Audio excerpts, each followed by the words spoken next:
Hey everybody, this is Marsilio, and thanks for joining me. My take on the markets. It's going to be pretty quick. I'm in the middle of some other things, and I've done a fair share of gloating on Twitter, X, I should call it, but really that was one of my great weeks in terms of forecasting because almost everything I had a read on, Monday, Tuesday high, down to Thursday, Friday low, most selling in tech, semiconductors. So all that played out, and if you heeded this advice, that also saved you a big gap. And then especially want to point out that I wrote a VIX. This is a weird tick. Actually, I need to get to another chart. If VIX finished above 1288, that would be a good portfolio reduction risk signal for me in terms of stocks and other indexes. And that happened clear as day on Monday. Finally, the kind of trouble alert I was watching for possible all throughout, but it's like, okay, no problem, no problem, no problem. Okay, now we have a problem. So that VIX to me makes it that clear. I don't know what happened with this tick, but then VIX actually finished a lot higher than what I thought. I'll say that more about that in a few minutes. And then the other thing I do want to add for the record, a few other calls. Oops, getting another few other charts there. On Thursday, when Dow was ripping higher, I said, don't buy the Dow here, and that was right. And then lastly, the NQ level that I pointed to in the note was pretty close to that low of the day. That's just the NQ monthly pivot. So it doesn't get any better than that, folks. And if you wanted, there was information for long-term investor, active investor, swing trader, intraday trader. Probably doing too much, but there's also something for everyone in last week's forecast. Totally nailed. I don't know if I can do that every week, but I do try. Okay, so moving on. Here's my take on things. We're heading into tech earnings. I think the market I think we're going to see buying, and I'll spell out like my thoughts if we don't. But I think we're going to see buying, especially tech, especially Monday, Tuesday, and I'll get to some levels in a minute.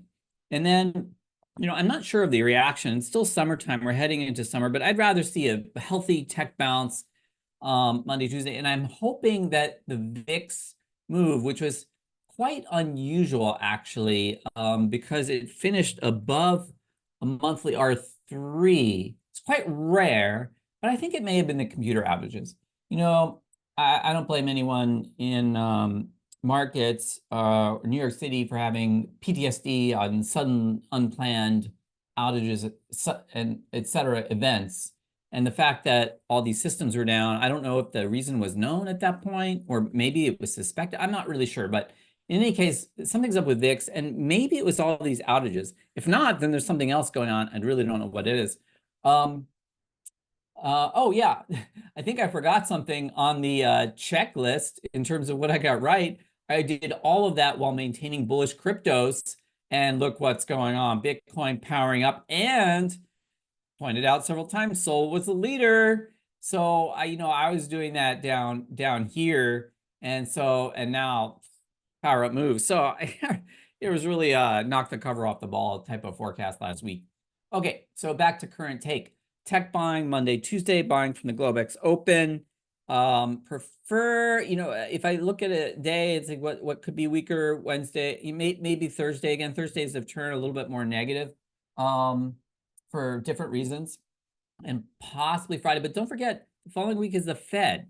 And although no one's expecting a Fed rate cut that meeting, it's definitely on the deck for September. And just the fact that they're going to mention that and confirm that, I think will get some buying in front of Fed. So this is not necessarily the start of. I don't think we're going to continue a plunge. I think the plunge was last week, as I mentioned, pullback, normal pullback, an uptrend. Things were getting overstretched. It was option expiration. There were a lot of calls, which leads me to the next point. So there's a few items of concern here in terms of a pure bullish scenario. And I do think we've got another move up, and then markets may be at an important juncture in the next couple of weeks. This is daily put call, which is just given a full sentiment sell signal. So these are really not to be ignored. There's one end of 2023. Okay, so that one didn't work. Say, well, that one didn't work, but it was also the holidays and a lot of people buy calls. And so some of the holiday ones don't work. I've seen that before. Before that was July 2023, right before a big drop into October. And then, there was one June, so there was one that didn't quite, the next one was huge.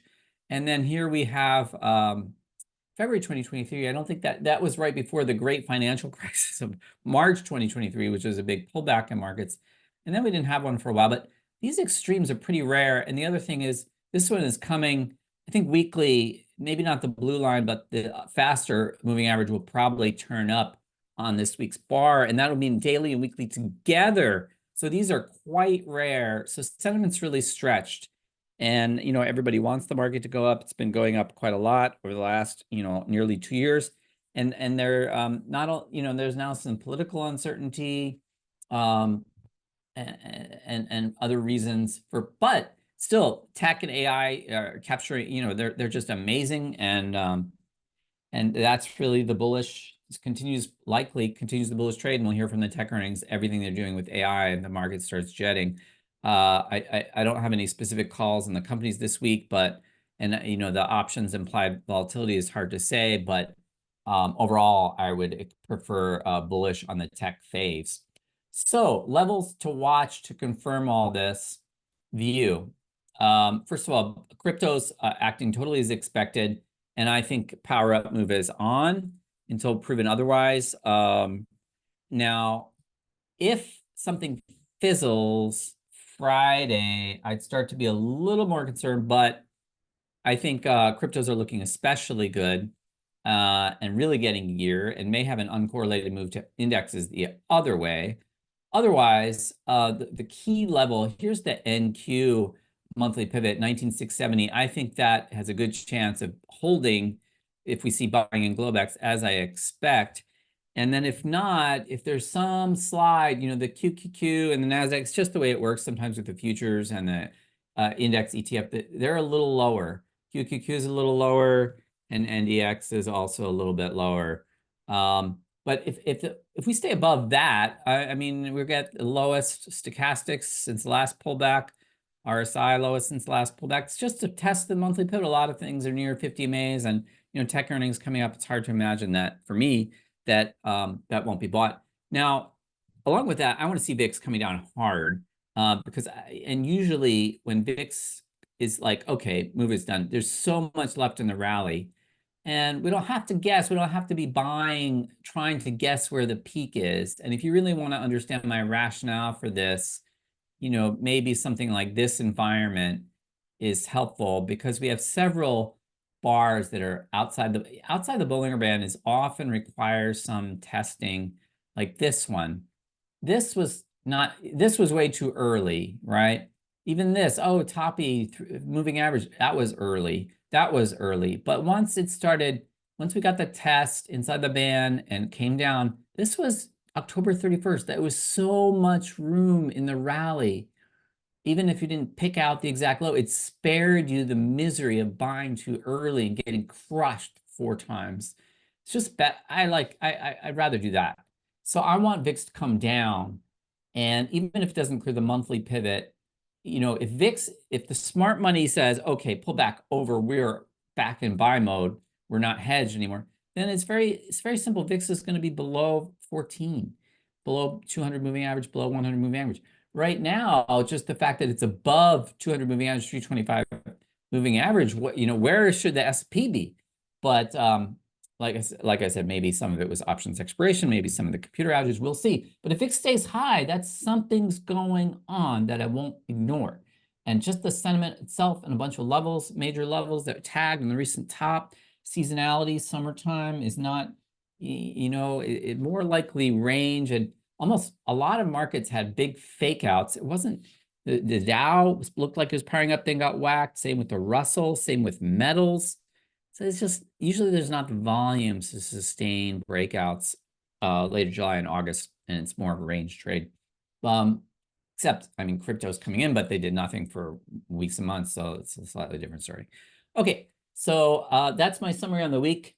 Want to see tech buying to finish it out. Tech buying, especially Globex, Sunday, Monday, cryptos positive until I mentioned otherwise, especially into early August. That's ideal case. Expecting VIX to come down sharply lower. If it doesn't, that's a concern. Sentiment is a concern. Number of levels tagged is a concern. But with tech and Fed, I just think the path of least resistance here is swing back up from these oversold levels crushed last week. And I think that's going to do it. I'm not going to get into Astro data or anything, but I'm going to maybe show one chart for the curious. This is a good one. This is a Bitcoin chart. This will go up on my Tableau Public pretty soon. So here it is. I mean, this is the way I do it. This is Venus signs, and we can see this has happened before that Venus has been hugely instrumental in crypto movement. And Venus in Cancer was weak per historical data. It's exactly the move I nailed. And I thought Leo would be stronger, and that's where it started moving up and still moving up. So why this time? Is Venus and Leo historically always good for cryptos? No, but it's particular influence this time that it's turned out to be. But that's the change of character. You know, was it the exact low? No, that actually happened late Cancer there, all these prices by the close. But did it change the market, like change the character? Yes. And so sometimes when I write, if you're following my intraday stuff, like change in tone, change of character, doesn't mean the exact low or exact high is there, but markets take on a new character. And it's exactly what happened in Bitcoin with planet changing sign and other period-based timing work can have that quality. So with that, I'm going to get this out for the Globex Open. Good luck, everyone. Thanks. Have a good weekend.